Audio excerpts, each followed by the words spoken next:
Hello. അങ്ങനെ നമ്മളുടെ കൃഷ്ണ ഗാർഡൻസിലെ തോട്ടക്കാരൻ്റെ ഗാർഡനിൽ അങ്ങനെ ദേൻ്റെ വെള്ളം കയറി. നമ്മളുടെ റോഡ് സൈഡിൽ നിന്ന് അകത്തോട്ട് നേരെ കാണുന്നതാണ് ഗാർഡൻ. പക്ഷേ എന്താ വെച്ച് കഴിഞ്ഞാൽ നമ്മുടെ ഈ വഴിയിലെല്ലാം നല്ല പോലെ വെള്ളം കെട്ടി കിടക്കുക.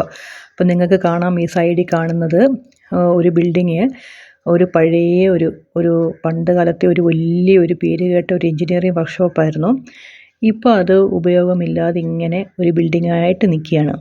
അപ്പം അതിനകത്തോട്ടാണ് ഇന്ന് രാവിലെ ശക്തമായിട്ടുള്ള മഴയായിരുന്നു. ഞങ്ങളിവിടെ കൊല്ലത്തുള്ളവർക്ക് നല്ല മഴ കിട്ടി. അപ്പോൾ ഈ നല്ല മഴയിൽ മിക്ക വീടുകളിലും വെള്ളം കയറി.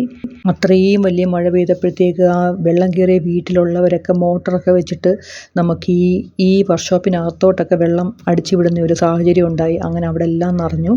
അങ്ങനെ അത് നിറഞ്ഞപ്പോഴത്തേക്ക് ആ ചെറിയ വോളിൻ്റെ സൈഡിൽ കൂടെ ഊറ്റിറങ്ങി നമ്മളുടെ വഴിയിലെല്ലാം വെള്ളം കെട്ടി. ആ മഴ പെയ്ത സമയത്ത് നമ്മുടെ ഗാർഡനിലെല്ലാം വെള്ളം കെട്ടി. ആകപ്പാടെ ഒരു ദുരിതമായ ഒരവസ്ഥയാണ്. ഇപ്പം നമ്മൾ താമസിക്കുന്നത് ഇതിൻ്റെ ഓപ്പോസിറ്റാണ്. അപ്പോൾ ഞാൻ വീഡിയോ എടുത്തുകൊണ്ടിരുന്നപ്പം ഇതിൻ്റെ ഒരു ഹെലികോപ്റ്റർ നല്ല സൗണ്ടായിരുന്നു. അപ്പം എവിടുന്നാണ് വരുന്നത് കണ്ട് ഒരു ഹെലികോപ്റ്റർ അങ്ങ് പോയി. അങ്ങനെ ചിലപ്പം വെള്ളപ്പൊക്കം അറിയാൻ വേണ്ടിയിട്ട് വന്ന ഹെലികോപ്റ്റർ ആയിരിക്കാം, എന്തോ അറിയില്ല. എന്തായാലും ഞാനും ഹസ്ബൻഡും കൂടെ, ഞങ്ങളുടെ വീട് ഇവിടുന്ന് വളരെ അടുത്താണ്, ഒരു 6ാമത്തെ വീടാണ്. അപ്പം ഞാനും ഹസ്ബൻഡും കൂടെ രാവിലെ ഇറങ്ങിയതാണ്. ഇങ്ങനെ വെള്ളം എന്താ അവസ്ഥയെന്ന് അറിയണ്ടേ. നമ്മൾ ഗാർഡൻ ഇപ്പോൾ ഈ 10-16 ദിവസമായി മഴ തുടങ്ങിയിട്ട്. അപ്പോൾ പല ഇതായിട്ട് നമ്മൾക്ക് ഈ ഗാർഡൻ തുറക്കാൻ പറ്റാത്തൊരു സാഹചര്യം. കാരണം വെച്ചാൽ എപ്പോഴും മഴയാണ്.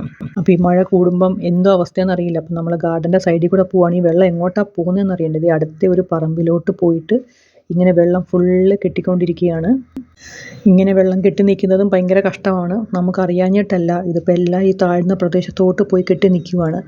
അപ്പോൾ എല്ലായിടത്തും വെള്ളം, എവിടെ നോക്കിയാലും വെള്ളം തന്നെയാണ്. ഒരു സമയത്ത് എന്തോ ഒരു ചൂടായിരുന്നില്ലേ. ഈ ഗാർഡനകത്തോട്ട് കയറിയപ്പോൾ അതിലും എൻ്റെ വെള്ളം കെട്ടി കിടക്കുന്നുണ്ടോ. ഫുള്ള് വെള്ളമാണ്. പിന്നെ പറഞ്ഞിട്ട് ഒരു കുഴപ്പമൊന്നുമില്ല. ഇപ്പോൾ ഈ വെള്ളം ഇറങ്ങി കഴിയുമ്പോഴത്തേക്ക് ഇങ്ങനെ നമ്മൾ ചെടി നശിച്ചു പോകത്തൊന്നുമില്ല കേട്ടോ. വെള്ളം ഇറങ്ങി കഴിയുമ്പോഴത്തേക്ക് നമ്മൾ പിന്നെ നല്ല വെയിലൊക്കെ അടിക്കുമ്പോൾ നമ്മൾ വളമൊക്കെ കൊടുക്കേണ്ടി വരും. അതൊക്കെ ഞാൻ കാണിച്ചു തരാം എങ്ങനെയാണ് നമ്മൾ വളം ചെയ്യുന്നതെന്നൊക്കെ. അപ്പോൾ ഇങ്ങനെ വെള്ളം കയറി കിടക്കുകയാണ്, എല്ലായിടത്തും വെള്ളം കയറി കിടക്കുകയാണ്.